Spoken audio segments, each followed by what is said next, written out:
We now present For the Record. Welcome to For the Record. I'm Will Keneally. Hope everyone had a great Thanksgiving as we head into the final stretch here of 2024. Now, later in the program, we sit down with a panel of Wisconsin political reporters to preview the year ahead. We start with the holiday celebrated this past Friday, Native American Heritage Day. Now, for more on the indigenous history of Wisconsin, we spoke with celebrated local author and TV broadcaster Patty Lowe. Here's more from our conversation. Well, thanks for sitting down with us. Really appreciate it. You bet. So I want to get kind of in a broad sense, kind of go away from this idea that indigenous people in Wisconsin are a monolith, right? It's a very diverse group. Can you describe that a little bit for us? There's so much diversity among the Native nations in Wisconsin. You have Algonquin-speaking people, and that includes the Ojibwe, Potawatomi, Mohican, Stockbridge-Munsee Band, some of the original groups within the Brothertown Indian Nation, the Menominee. Then you have the Ho-Chunk, who are a Siouan-speaking people, completely different cultural group.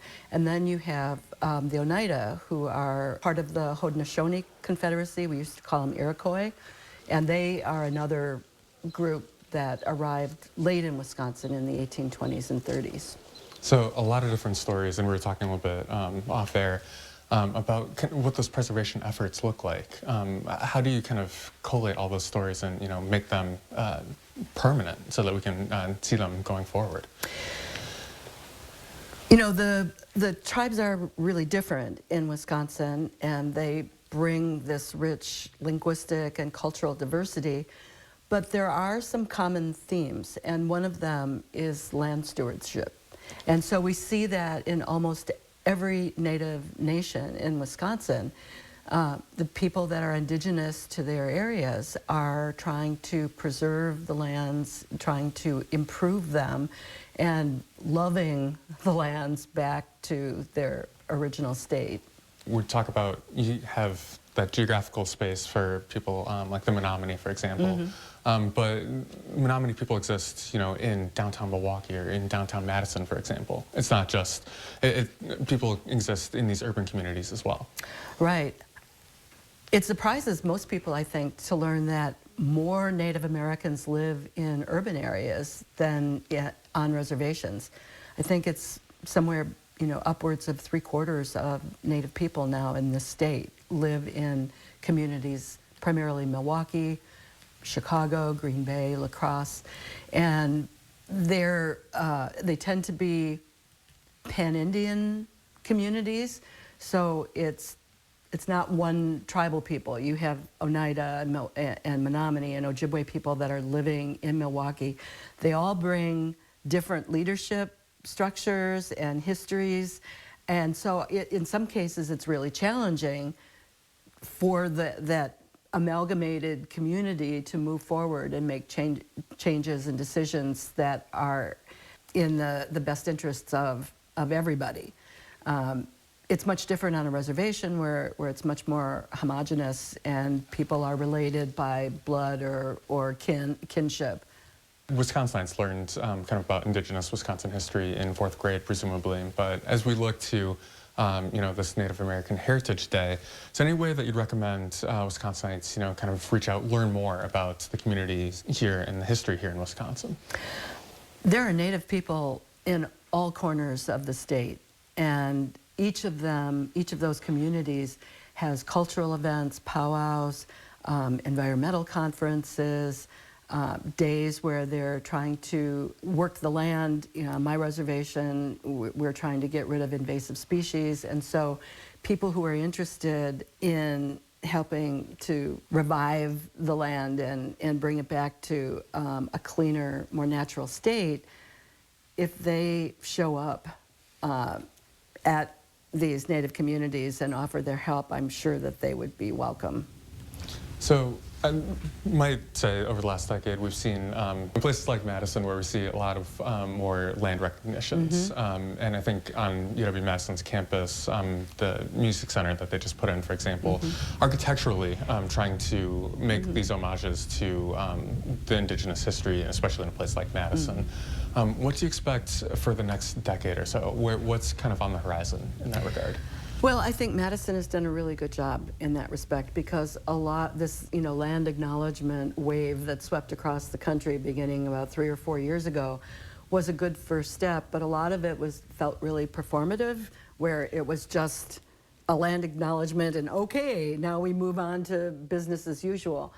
Where it's really made a difference is in communities like Madison, which really reached out and tried to incorporate Native American values and themes and events into the daily activities of the city, into the architecture, into events where cultural diversity is celebrated.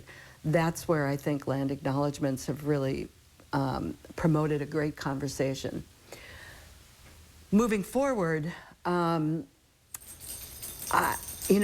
think there's a lot of nervousness among Native people because when there's been great change in federal government, oftentimes that brings great change for us.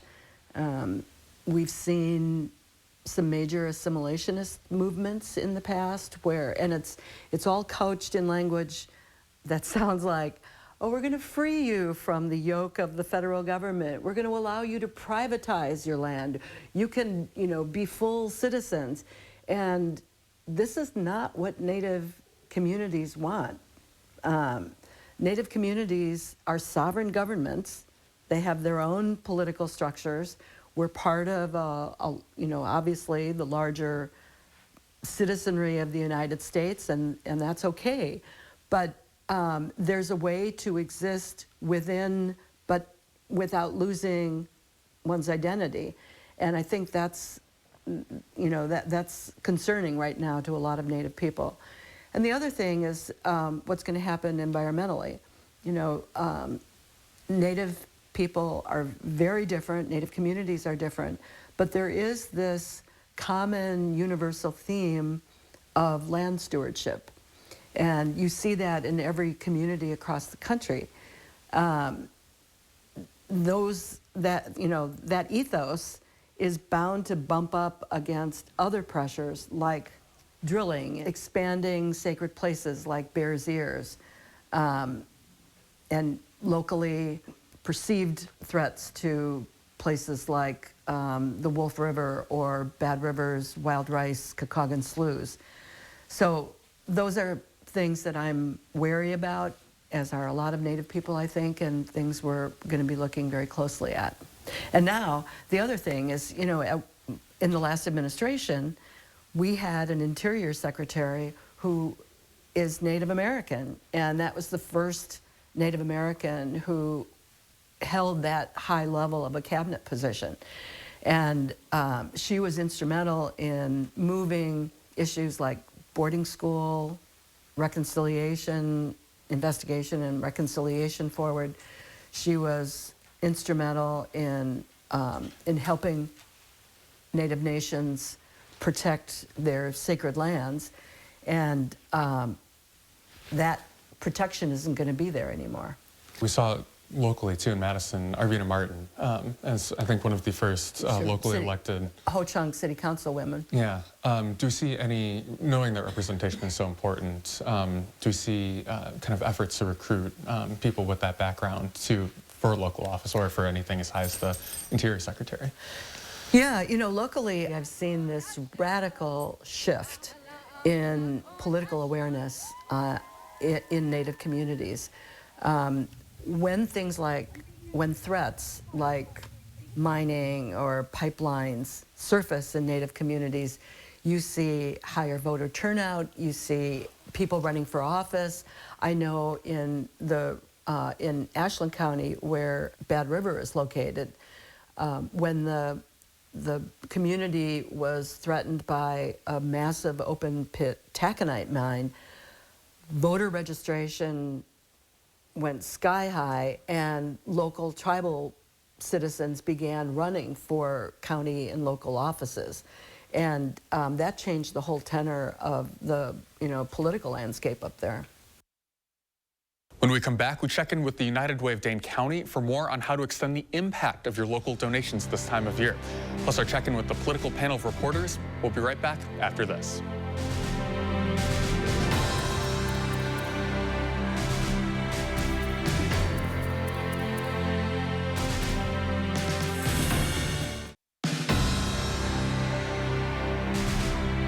Welcome back. We've all heard of Black Friday, Cyber Monday, but this coming week we'll also see Giving Tuesday. Now it's celebrated as a global day of generosity, kicking off a holiday season where many may look to give to nonprofits. And for more on what this looks like locally, we're joined by Renee Moe, CEO of United Way of Dane County, and thanks so much for joining us. Thank you for having me. So when we look at the Dane County community, are there specific areas of need in the community? Well, our calls to 211 are a great barometer of community need. And right now, the highest calls are for rent assistance, food assistance, as well as utility support. And our calls for food and holiday baskets for food have been higher this year than they have been in many years past. So those are the most critical needs.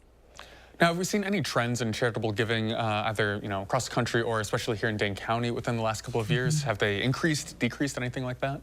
So we saw a huge spike in donations during the pandemic. I think when the needs are really prevalent for everybody, we saw a lot of generosity right away. But I will say over the course of the last year and a half or so, giving across the country as well as locally has been pretty stabilized and flat. And I think part of the reason for that is because a lot of people are feeling some compression in their own budgets, but also because the needs aren't as front of center as they were during the pandemic. So we love to remobilize that caring spirit and to increase generosity through financial support and volunteerism this year and beyond, because we know local neighbors need it. Now, conventional wisdom might suggest that you see an influx of donations kind of around the holiday season here that might help support these local charities throughout the year. Does that bear out? It does bear out. In fact, the national research shows that most donations do come in November, December for most nonprofits. So 501c3s across the country are certainly looking for that end of year boost, not only because of the generous giving spirit, but also because the people are thinking about their financial planning and end of year opportunities for perhaps thinking about how that might impact their taxes and other financial responsibilities.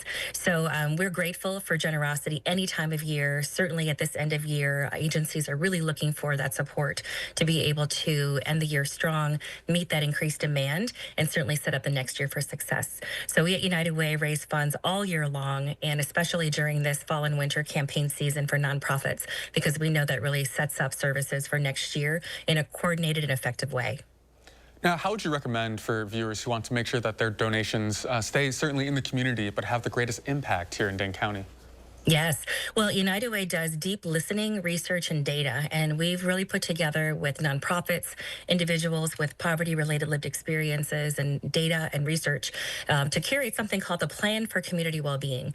And that really anchors around youth opportunities, financial stability, healthy communities, and community resilience. So we know that dollars that go through the Plan for Community Wellbeing, which coordinates efforts across literally hundreds of nonprofits and programs, we're able to amplify every dollar at least 6 times, if not more, by focusing on greatest needs as well as root causes.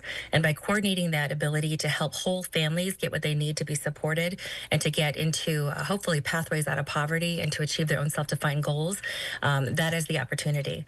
Any 501c3 would love that generous support, and we encourage folks to give with and through United Way to be able to amplify giving and to make sure we're focusing on results that turn up not only in measurable outcomes, but also in experiences that help families say, my life is actually better. Now, do you have any recommendations for viewers who might want to instead kind of roll up their sleeves and donate their time instead? Yes, there's a big holiday wish book right now that's published on our website. You can go to unitedwaydanecounty.org. You can also click on volunteeryourtime.org. Those are volunteer projects for all year long, but right now we have a special highlighted section on that holiday wish book. So 501c3 nonprofits have curated their most important needs for holiday wishes and donations, and you can find that all in one place at United Way's website. The needs are higher. We need everybody to give and support. And as part of what makes our community so great is the power of generosity, the power of caring, working for more of our neighbors so that the whole community can thrive.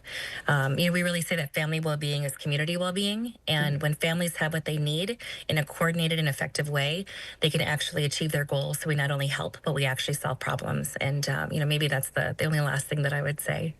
Well, Renee Moe, thank you so much for joining us. Thank you so much. Now, when we come back, we'll join you from the state capitol with a panel of political reporters previewing what we can expect coming up under the dome. We'll be right back after this.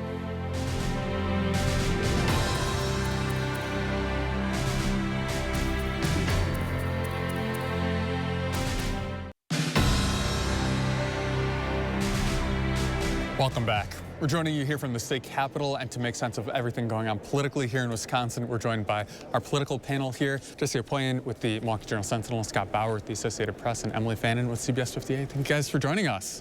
Thanks for having us. Yeah, happy holidays. I want to first kind of ask a recap of the election. Fascinating to be kind of going through this busy election season as a political reporter. What are your big takeaways from this election cycle? Well, I mean, it was obviously relentless. We had candidates here, surrogates here, pretty much every other day, it would seem. It was interesting to see an election where you had, Tammy Baldwin win the state and Donald Trump win the state by pretty similar margins. And seeing the legislative majorities kind of narrow a little bit will change the dynamic a little bit going forward, I think. Yeah. This has not been your first election either, Scott. Right. I mean, we're kind of used to having these close elections in Wisconsin nowadays. The split that Jesse mentioned between, Baldwin winning, but also Donald Trump is really fascinating. I do think going forward, though, for Wisconsin, the thing to watch is the legislature with the assembly now being 54-45 and the Senate being 18-15. It sets up a dynamic for next election where potentially Democrats could take the majority. And we also have Governor Evers going into a budget year and headed into the midterm where, he could be seeking re-election. So how does that affect the dynamic in the legislature? I think that'll be really something interesting to watch. Yeah. Yeah, and kind of to build on what Scott said, too, I think all eyes are on the Senate looking forward for the next 2 years because they have such a much closer majority. And are there going to be other big ticket items like we saw last legislative session? Things like where you needed both sides to come together, funding for AmFam Field, where the Brewers play, shared revenue, getting more aid to local governments, those type of things. What else is left on the table? We've heard about tax cuts. They have this $3.5 billion state surplus, still in divided government. I think that's something looking ahead. How are they going to play with that? And are they going to get along at all with a little bit more narrow majority? That is the age-old question. When we look ahead to next session, what do you think will be kind of the biggest headlines? A budget season, certainly. Yeah, I mean, what we're hearing from Republicans is tax cuts. It was last legislative session that they just couldn't agree on how to do it and how big the tax cuts were. Traditionally, Republicans, they say they want a middle-income tax cuts, but at times some of the plans have benefited more wealthy individuals. On the other hand, Democrats want to target middle-income earners. However, reaching that sweet spot seems to be a little bit difficult. We've heard from Assembly Speaker Robin Vos, who wants to target retirement income because Wisconsin is one of the largest taxed if you try to get that out. He believes that it's leading more people to leave to the state. So it seems like that could be a bipartisan issue, but it just depends how much money, I think, is why Governor Evers vetoed it in the past, because he wants to kind of save that to himself, especially if he doesn't run, in 2026. Does he want to go out with a bang? Or if he does decide to run again, does he want to have some revenue left over? Yeah, always the next election. Same for you, Scott. Any kind of big headlines you're watching? I mean, the other thing I'd say in addition to what Emily talked about is the dynamic between the new Trump administration and the Evers administration. Particularly on deportations, immigration. Trump talked during the campaign about bringing in National Guard to help assist with those efforts in red states. We're a blue state. The National Guard's controlled by Governor Evers. How is that going to work, if at all? Are we going to see National Guards from other states coming into Wisconsin to potentially try to do something related to immigration enforcement? But that's just one example. There's going to be a whole myriad of things where you could imagine the Evers administration not going along with what the Trump administration wants, and you have a Republican-controlled legislature here getting involved also. So I think that's one area, in addition, obviously, to the whole state budget fight that I'll be keeping an eye on. Same with you, Jesse. Yeah, I mean, there's been such an influx of federal funding from the Biden administration that the Evers administration here has made use of, and also, again, there's the surplus. That dynamic will change. I think also just education continues to be one of the age-old budget fights over and over again here. So I think last time you and I spoke, we were talking about the old-fashioned becoming the state cocktail. It's going to be the drink of choice this Thanksgiving for you guys. I'm actually going to go with old fashioned. That's definitely mine. Bourbon or brandy? I now have switched to bourbon. I used to be, it's better. It is a little better. It's better. Yeah. I'm gonna say because it's Wisconsin, maybe a vodka cranberry. Ooh, I like that. Yeah. What about a bourbon old fashioned with some vodka or cranberry vodka infusion? That sounds fantastic. Let's get going on that. Wonderful. Well, thank you guys so much for sitting down with us. Thank you.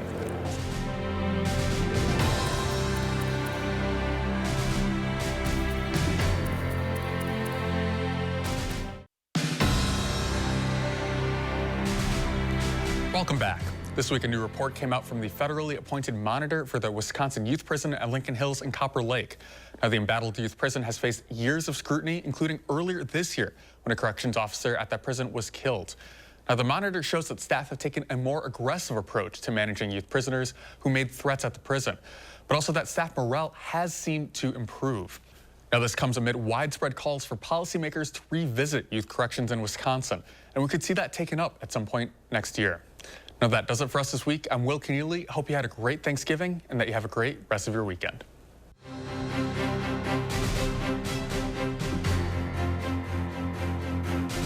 This has been For the Record.